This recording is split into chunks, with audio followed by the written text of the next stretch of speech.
अलौकिक अपत्य प्राप्ति के लिए नवविवाहित दंपति यानी कपल ने कौन से नियमों का पालन करना चाहिए, इसके बारे में इस वीडियो में हम जानकारी लेंगे। मैं वैद्य नरहर प्रभु प्रभुवेद यूट्यूब चैनल पर आपका स्वागत करता हूं।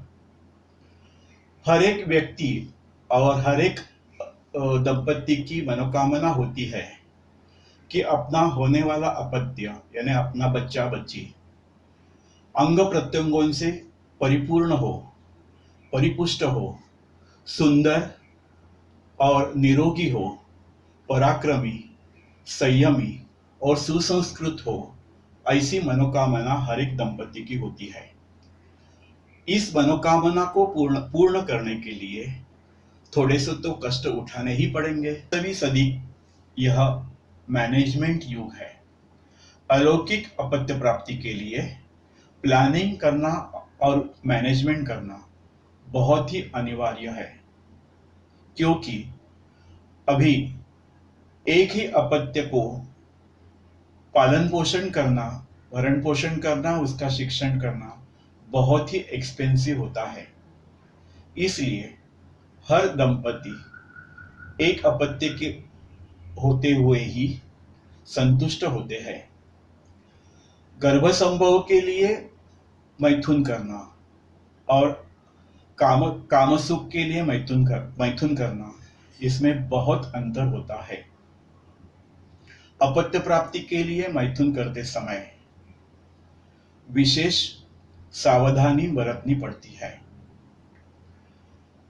और उस सावधानी में 5 नियमों का पालन करना बहुत आवश्यक होता है। 1. दृढ़ निश्चय। 2. शरीर शुद्धि। 3. वाजीकरण। 4. दिन विशेष और 5. आसन। ये 5 नियम यथायोग्य तरीके से पालन करने से अलौकिक अपत्य प्राप्ति का साधन होते हैं। 5 नियमों में पहला नियम है दृढ़ निश्चय। दृढ़ निश्चय की आवश्यकता क्यों होती है? क्योंकि दृढ़ निश्चय के बिना कौन सा भी कार्य सफल नहीं होता।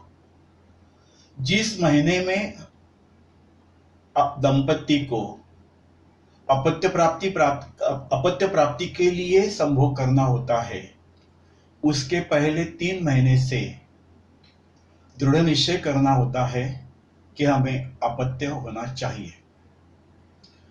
उसके लिए माता पिता यानी पति पत्नी दंपति एक दूसरे से बातचीत करते और दृढ़ निश्चय करते हैं, संकल्प करते हैं कि हम अगले पूरे 1 साल में आनंदी रहेंगे, घर का माहौल भी आनंदी रहेगा। क्योंकि चरकाचार्य कहते हैं कि सौमनस्य गर्भधारणाणाम श्रेष्ठम, यानी मन का आनंद गर्भधारण के लिए सर्वश्रेष्ठ होता है। इसलिए पूरे 1 साल में घर में आनंद का माहौल रखने के लिए दृढ़ निश्चय और संकल्प घर में रहने वाले सब लोगों ने करना आवश्यक होता है। अपत्य प्राप्ति के लिए दूसरा नियम है, उसका नाम है शरीर शुद्धि। 12-13 वर्ष की आयु से यानी जवानी प्राप्त होने के बाद शादी होने तक और उसके बाद अपत्य प्राप्ति का निर्णय लेने तक जो कालखंड गुजरता है, उसमें बहुत ही अलग अलग तरीके से आयुष्य का निर्गमन होता है। हम बहुत सी गलतियां करते हैं, खाने पीने का कोई हिसाब नहीं रखते और उसकी वजह से हमारे शरीर में टॉक्सिन्स पैदा होते हैं। वैसे ही कुसंगति के कारण हमारा शरीर खोखला हो जाता है। शरीर में उत्पन्न हुए टॉक्सिन बाहर निकालने के लिए यानी बॉडी का डिटॉक्सिकेशन करने के लिए कुछ शुद्धि प्रक्रिया करनी होती है। उसमें वमन, विरेचन और बस्ती इनका अंतर्भाव होता है। इसे ही आयुर्वेद में पंचकर्म कहा जाता है। लेकिन ये पंचकर्म वैद्य की सलाह के अनुसार ही करना होता है। पंचकर्म करके अपना शरीर शुद्ध करने के बाद वाजीकरण चिकित्सा की जाती है। उस वाजीकरण चिकित्सा में हमें अलग अलग तरीके के आहारीय वैसे ही औषधि कल्पनाओं का उपयोग किया जाता है। ये वाजीकरण चिकित्सा ये तीसरा नियम है। कौन से भी कंपनी से कौन सा भी प्रोडक्ट बाहर निकलता है तो उसका क्वालिटी कंट्रोल किया जाता है, यानी वो अच्छा है इसके बारे में जांच की जाती है।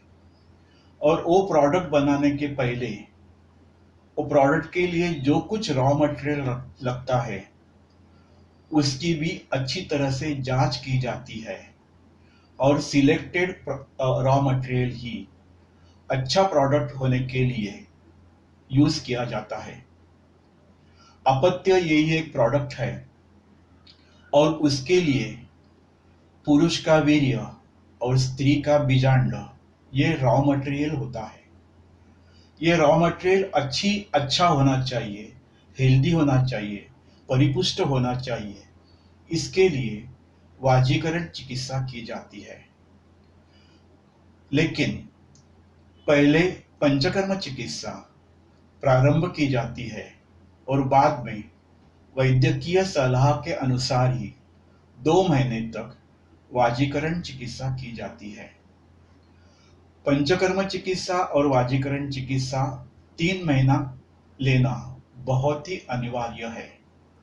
इसलिए जिस महीने में अपत्य प्राप्ति के लिए संभोग करना है उसके पहले 3 महीने यह चिकित्सा प्रारंभ की जाती है। उदाहरण लेने के लिए मैं आपको बताता हूं कि यदि कोई दंपत्य अप्रैल महीने में अपत्य प्राप्ति के लिए संभोग करने का निर्णय लेते हैं तो उन्हें जनवरी, फरवरी और मार्च महीने में पंचकर्म चिकित्सा और वाजीकरण चिकित्सा का प्रारंभ वैद्यकीय सलाह के अनुसार करना होता है। पौष्टिक आहार और औषधि इनका उपयोग स्त्री और पुरुष दोनों को एक साथ ही करना होता है। ध्यान रखें, पौष्टिक आहार और विहार और औषधों की वजह से ही अच्छे क्वालिटी का वीर्य और बीजांड तैयार होता है।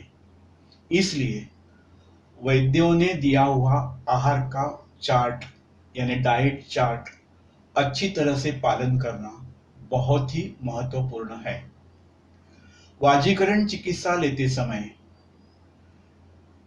और एक बात ध्यान में रखनी चाहिए कि वाजीकरण औषधि से या वाजीकरण डाइट की वजह से कामेच्छा बढ़ती है।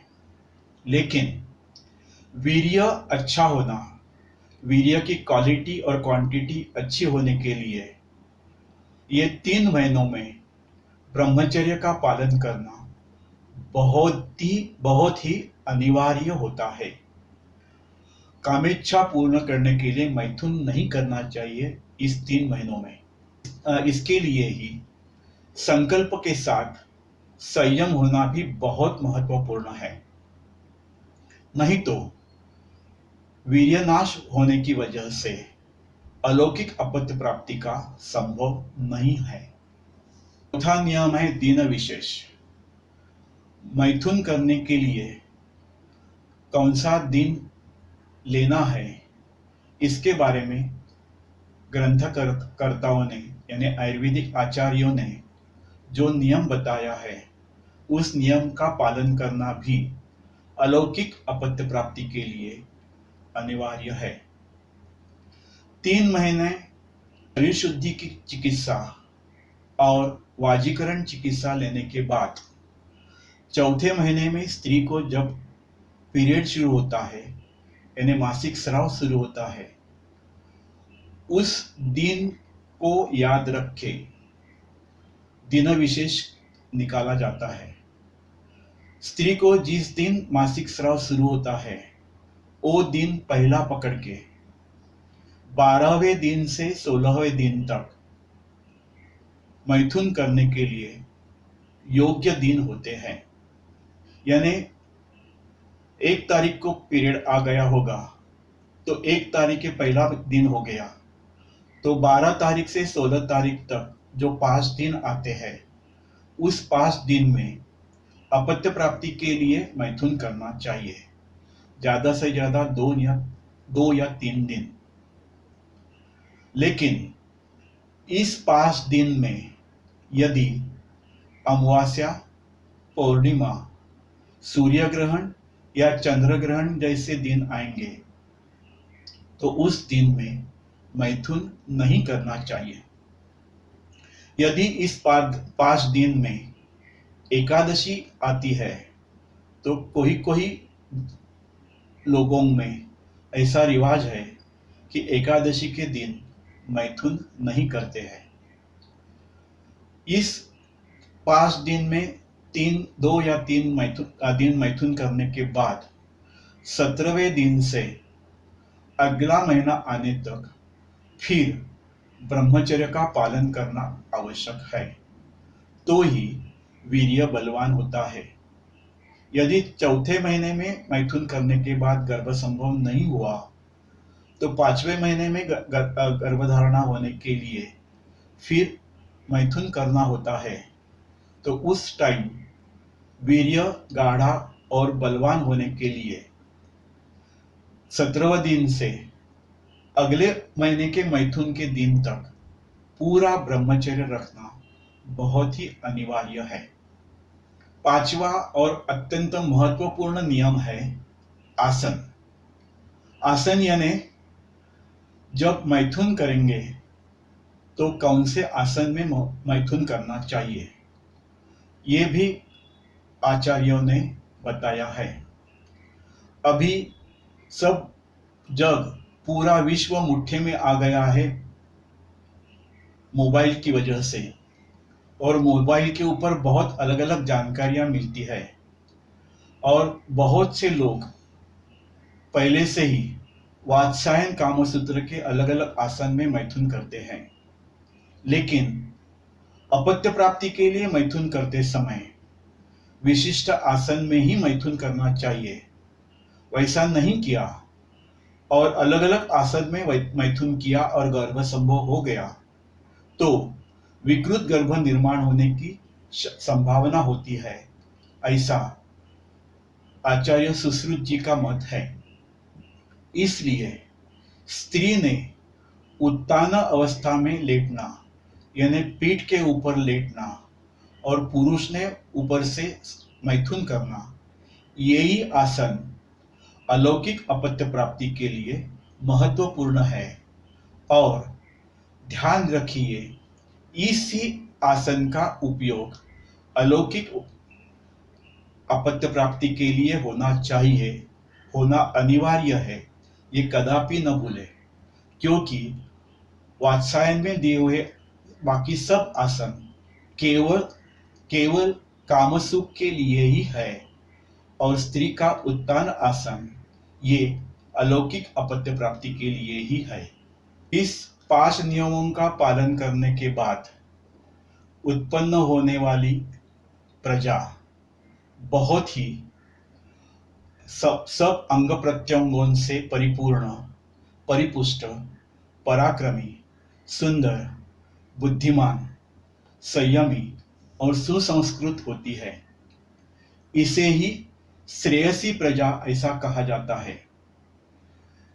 जो कोई व्यक्ति ज्येष्ठ नागरिक या यंग कपल ये वीडियो देखे तो अपने आसपास के सभी सत्य प्राप्ति के लिए उत्सुक जो कपल्स है, जो दंपति है, उनको ये वीडियो देखने के लिए वायरल करें और इस 5 नियमों का पालन करने के लिए उनको प्रोत्साहित करें कि जिससे पूरे भारत में श्रेयसी प्रजा का निर्माण हो जाए। उसकी वजह से भारत बलवान हो जाएगा। यदि ये वीडियो आपको अच्छा लगा तो आप लाइक करें, शेयर करें, बेल आइकॉन क्लिक करें और सब्सक्राइब जरूर करें। धन्यवाद।